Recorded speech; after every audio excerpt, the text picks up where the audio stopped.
an all-time. Hello, I'm Tony Smario. It's December 21st, 2016, and this is End Times Trending at brosal.org on YouTube. And I just wanted to catch up the few people that listen to me. I know it's Christmas time. Everybody seems busy. Our views are practically at an all-time low, which could be a combination of things with what's going on the internet. But there's still a certain amount of you that listen every week, and congratulations to you, because at least you're getting something unique to feed into your own algorithm as to what's going on in life. And I was listening to one of my favorite commentators, or someone who I really appreciate their site, and it's the James Corbett Report. He's been on for almost 10 years now, and I find him very accurate when he's talking about what's going on, the manipulation of the world we see, and how it's manipulated, where it's manipulated. I find it seems very accurate, or at least that's a place to start. He seems to really have his finger on that pulse. But it's like some of the other sites that we're subscribed to, they seem to understand the how, but nobody really has a grip on why. The why always comes down to just more oil, more power, right? More resources, more control. But you can sort of go back and show now the control that's been going on for, the War of 1812 was because America wouldn't allow the central banks to take control then. And the fact that the Banker of England, Rothschilds, had such control that he could say, if you don't grant that charter, you're going to find yourself in a most disastrous war. And they did, which demonstrates how even more disastrous the people that denied the charter considered the bank to be. You could just follow it up through history, right on up through Kennedy. They all talked about this dark force behind them. And so when you look at history in the sense of 100 years ago, and the plan to take Palestine, and how to do it, and the whole Zionist movement, these are God's people coming back to the land, and you're going to play that out, and you look at the way it's never been questioned, but instead, through the whole, what we call propaganda, which is a psychological operation, if you understand that these people like Edward Bernays, this is the cousin of Sigmund Freud.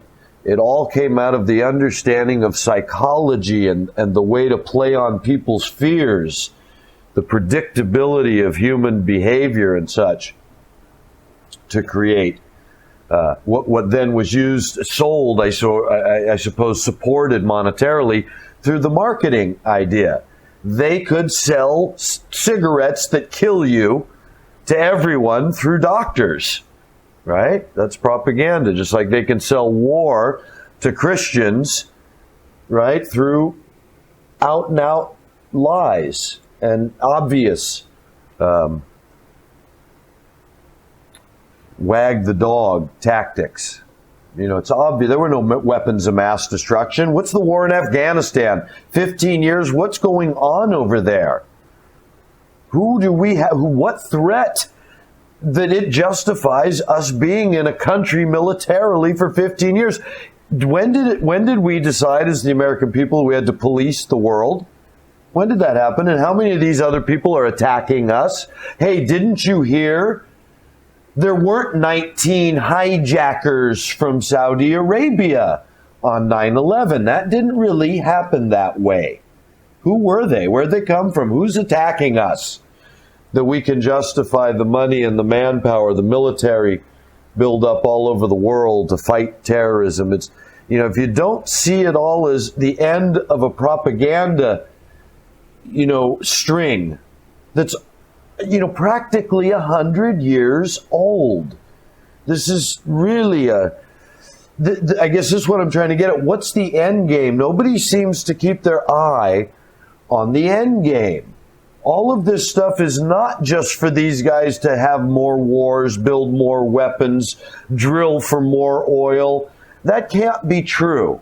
They develop things like HAARP, and we don't even know what they do with it. They're spraying the skies, and we don't even know what's going on exactly. We know the weather's gotten crazy. I mean, some people seem to show evidence that they flash that HAARP and things happen in the sky. And, I've seen plenty of evidence that makes me think that they are manipulating the weather. I don't know exactly how and why they're manipulating the weather. I just know the end game to which all this must be pointing that so many commentators never bring up. And I think when you don't have that perspective, you're sort of like a dog chasing your tail. You're led from story to story, from drama to drama, hype to hype. Most of it, I think, isn't even real, like what we've got this week with the Berlin truck. I don't know, because it just happened. I just saw once on Mr. Doom's report of it. And all I can see is this pattern where all the footage of the emergency people, the truck, all these things going on is all like professional news footage. It's all perfect. But then no professional news people apparently get any pictures of the bodies, of the blood, of the carnage, of people really freaking out like you would be if you just saw a truck run over people. That's pretty heavy. You might have people screaming that are still alive and half crushed. But you never get that. You get this foggy little cell phone footage that looks like when they made that silly horror movie some years back, and they made it with like a handheld camera for the effect of being authentic. It was supposed to be people really trapped, and because they did it like they had just picked up their camera and started filming what was going on around them.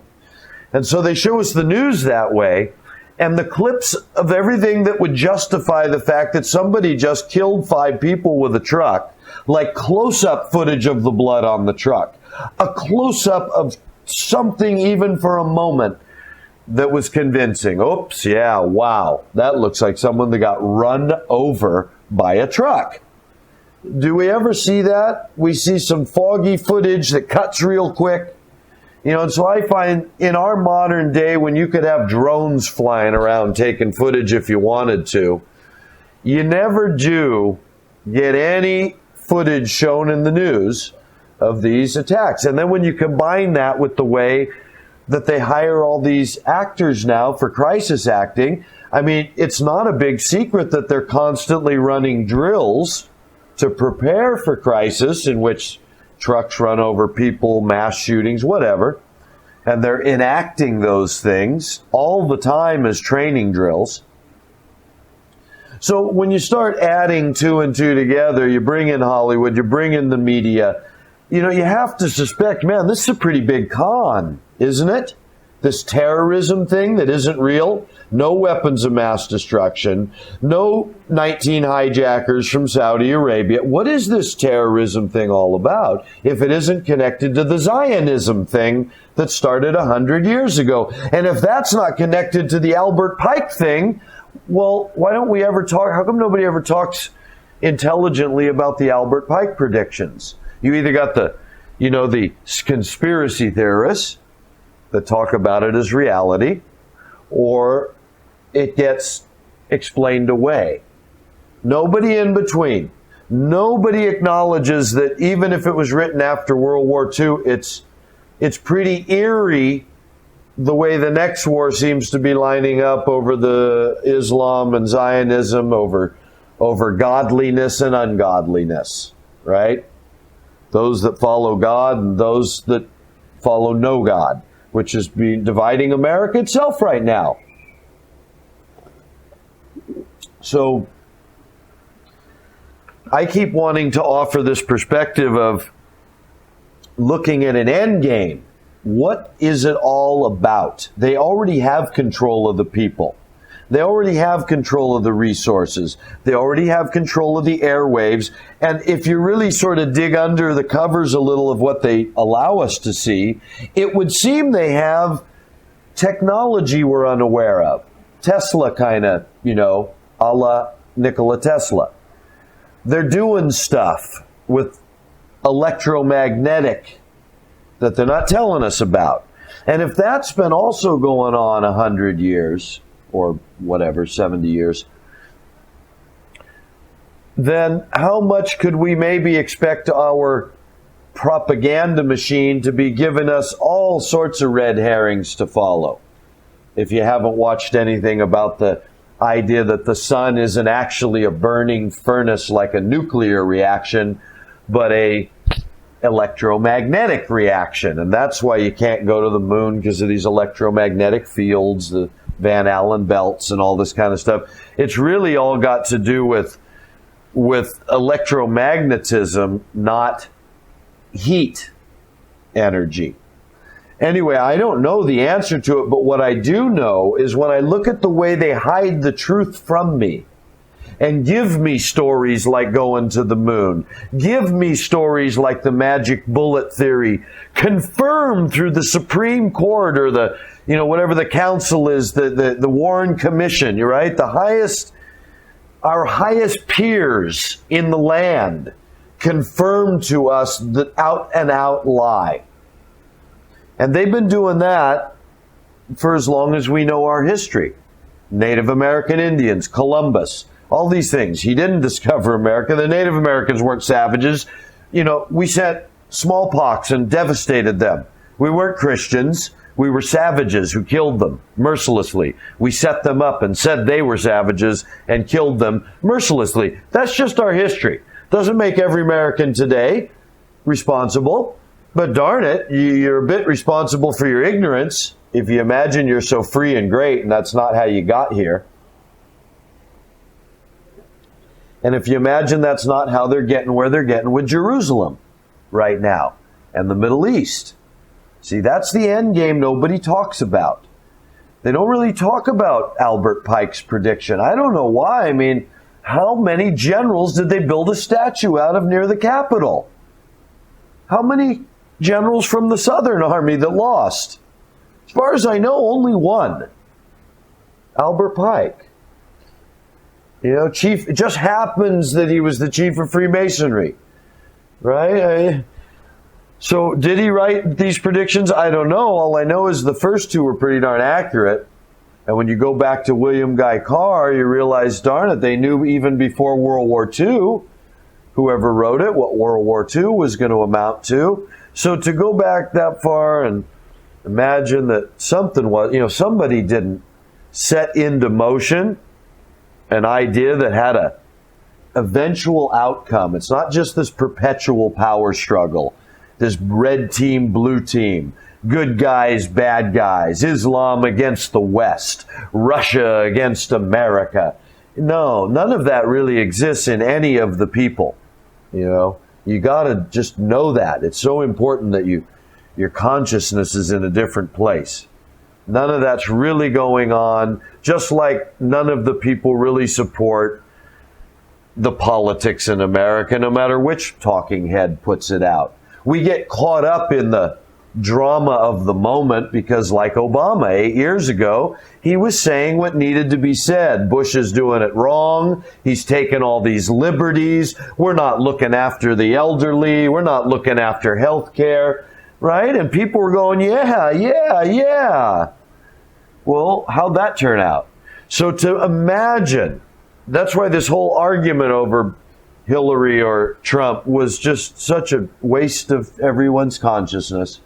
Because to imagine it makes any difference, that we won't look back 8 years from now and go, wow, what just happened? I thought Trump was going to make America great again. So I say all of that still plays into this end game because I think Trump is just as controlled as the NATO allies. Russia isn't controlled as in the White House calls Putin. No, the people that Putin that relies on, the people that put Putin in power, the people that loan him money and keep his army functioning, and the guns pointed at his enemies and away from him. That's who tells Putin what to do. Because the minute they, point those guns at Putin, he'll look just like Gaddafi or anybody else. That's how you know the war in Syria is not real, in the sense that we don't want to, you're telling me all these years Russia comes in and, well, now they're taking the territory back. But see, it's been their territory all along. If you go in the history of it, Assad's father was funded by Russia. It was all part of that redividing of the world, coincidentally enough, that paves the way for this World War III that Pike supposedly predicted, where you're dividing up the world. That's why after World War II, they gave Stalin all those Eastern European countries, and he went killing the Christians and installing communism. Because in the end, it's going to be this communism against capitalism, or what at least Pike points out, the religious against the godless. Who knows who that will be anymore? I mean, Russia's identifies on a certain, even through Putin, as a Christian nation, strangely enough.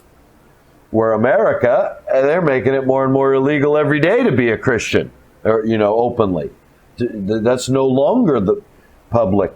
We're free. We're a secular country. You believe anything you want, and it's illegal to push Christianity. I mean, isn't that where we're going right now? Isn't that what's trending? So, Russia was always the home of Orthodox Christianity. So Christians in the West that might be listening to me should understand that our Western view of it is completely manipulated and upside down. The Western Christianity is as antichrist as Islamic fundamentalism that we blame for terrorism, this radicalized idea that they're supposed to kill everybody for Allah.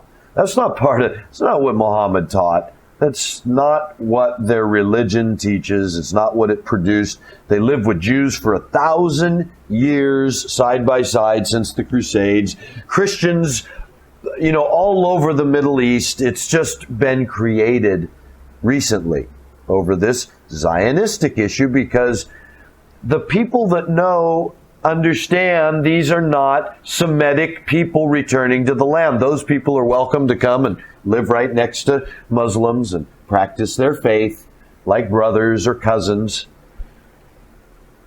half-brothers that they are. So, the problem is this Zionistic idea that these Europeans are going to come in and usurp the Islamic authority, the Arab authority in that land, and create a force, an oppressive state in the name of Judaism. So we don't get any of that in America, but if you were listening to Muslims, they understand, most of them, that that's what's going on, that they got no problem with real Christians and real Jews that observe their faith. But this Zionistic Christianity, this Zionistic Israel, this state of Israel that everybody's so happy to send $35 billion worth of weapons to, and now what? Stoker, they just ordered 50 new planes. Oh yeah, because that brings the balance of power. What are you talking about? Who else has got anything like Israel, and what is Israel planning to do? What do they need all that for? Who else has got anything in that region but our allies? Saudi Arabia, Egypt, Jordan. And the other stuff, of course, is provided by Russia, the red team, to Iran, to Syria.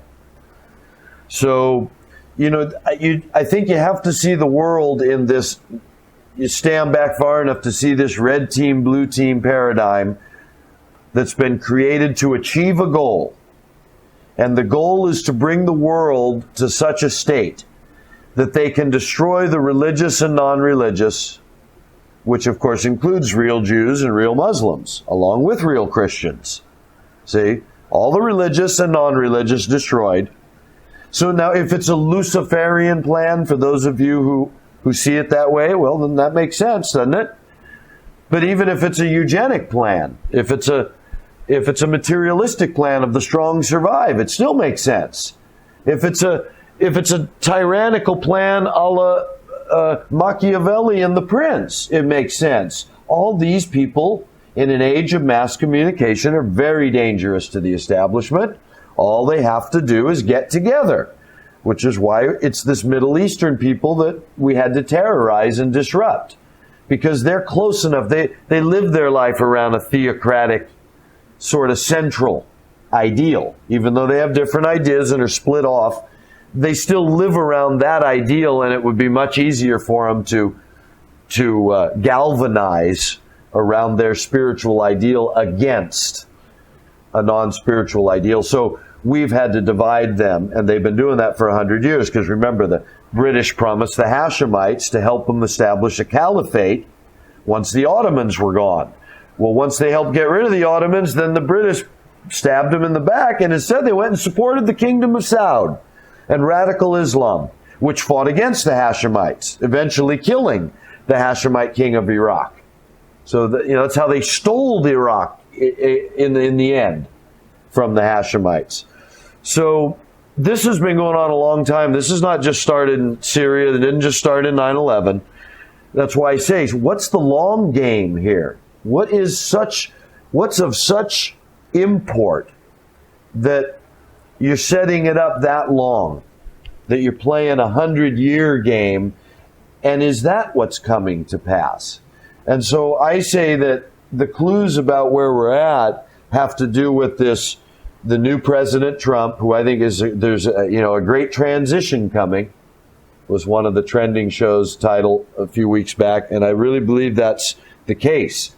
There's a great transition coming, and this, just like 9/11 was a great transition into this new age of fighting terrorism as the cover for getting the military out into the whole world and disrupting all these kingdoms in the Middle East so that they couldn't galvanize when the time comes to build this new temple under the name of this synagogue of Satan, if you will, under the religious concept, the Christian idea.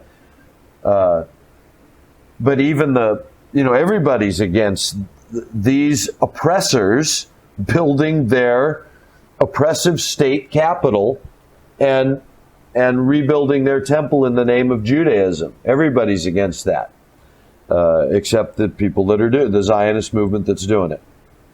So I really think that Trump and the focus on Jerusalem right now, I said, Dad, when we first saw ISIS and they were showing how bad they were, I said, I don't think it's going to be, this isn't going to mean the end until it's Israel that's threatened. When Israel's involved, when they're talking about their bombing in Israel, they're threatening Israel, now you've got alert, alert, alert. And I think that still might be what we got for the new year and Trump, because you know how Trump's going to respond. And all that rhetoric about that's it, we got to draw a line. We have to show that these terrorists aren't going to push out our only ally or whatever. All their rhetoric will come out to demonstrate that we got to go start putting more military might into our effort there. And I think that comes on the heels of more and more pressure in Israel, which I can see they're creating with this, let's move the U.S. Embassy to Jerusalem, right? So that they can, in other words, they don't even need actual terrorism. All they got to do is provide the plausible deniability.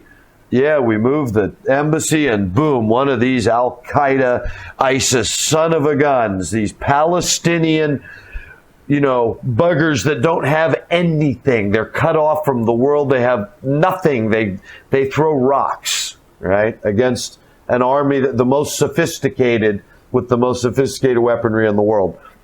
And these guys are going to be blamed for, something in Israel on account of them putting the embassy there. And, you got escalation when you need it. So I'm sort of looking for that right now. This Berlin thing, I think my senses tell me, after watching all this stuff now for the last few years, that, that's all false flag. They didn't, show me a real body.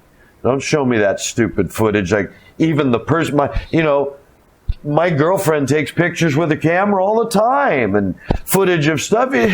I never see anything that bad ever, except when they show it to me on the news as the only shot we got of the carnage from the false flag truck attack.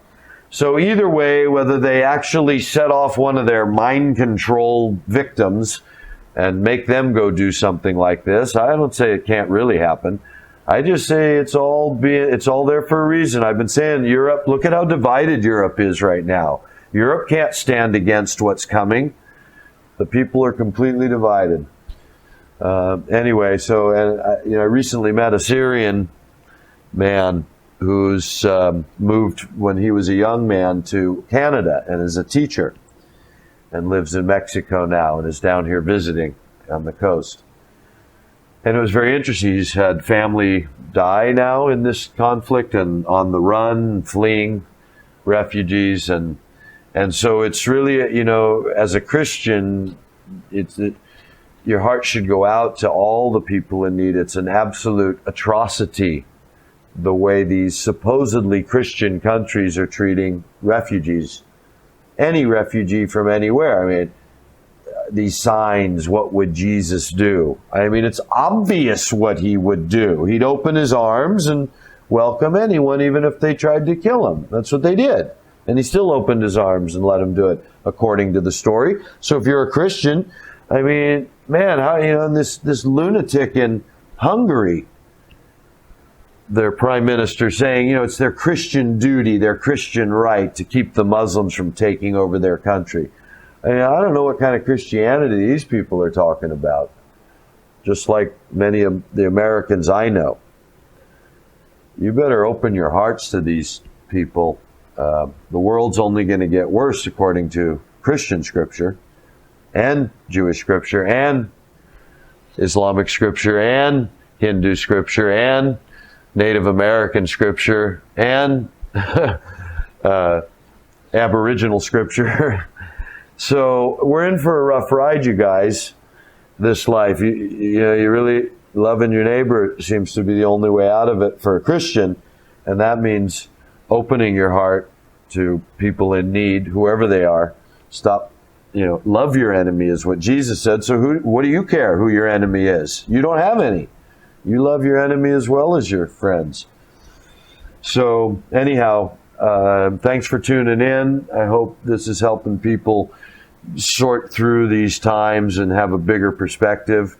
There's a long game plan here, and I've said it many times. It boils down to three basic tenets. The whole idea is that the scripture says the Jews will control the world. There'll be a kingdom forever. Their Messiah will come. They'll build another temple, and they will be the rulers of the world forever. So that's what they're playing out. Whether Lucifer's doing it or somebody human plan, that's what they're playing it out.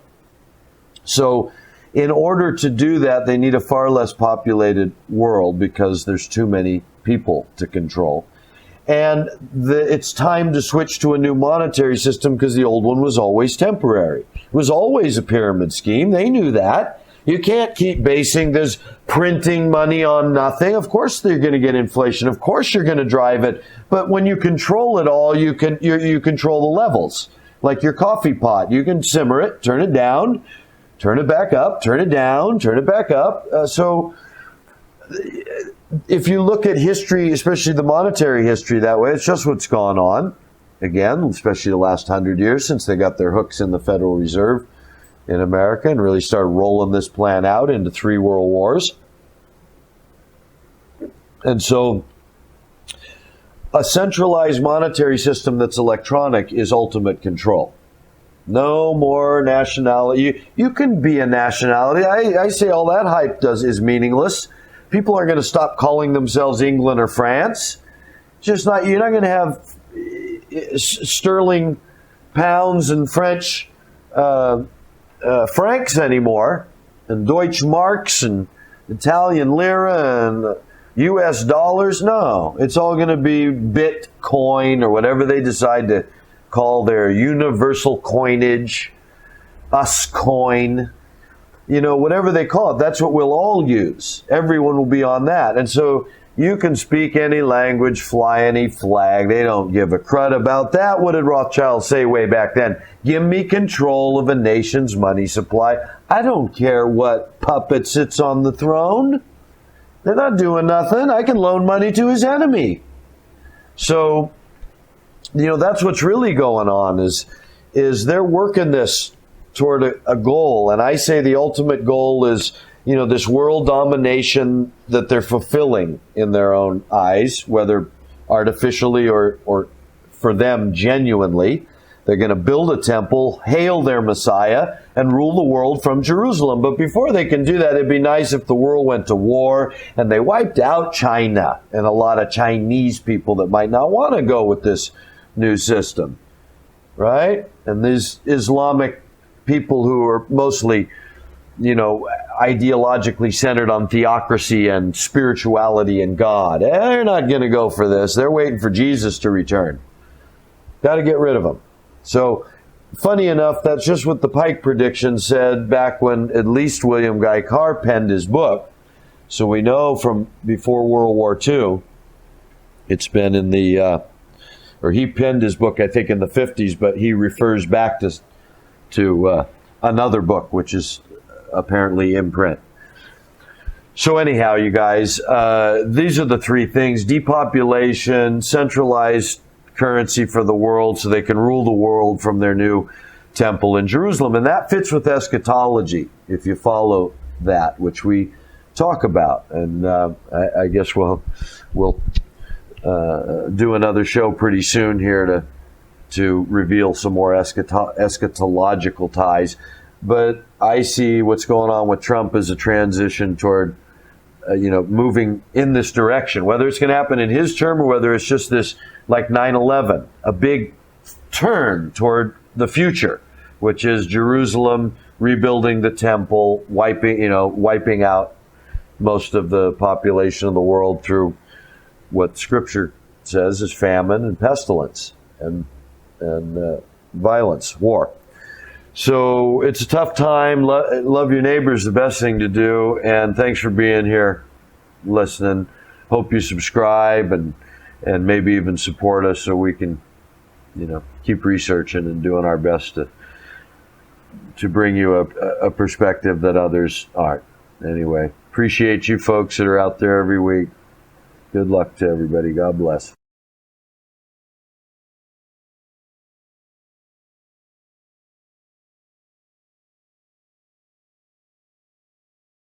To everybody.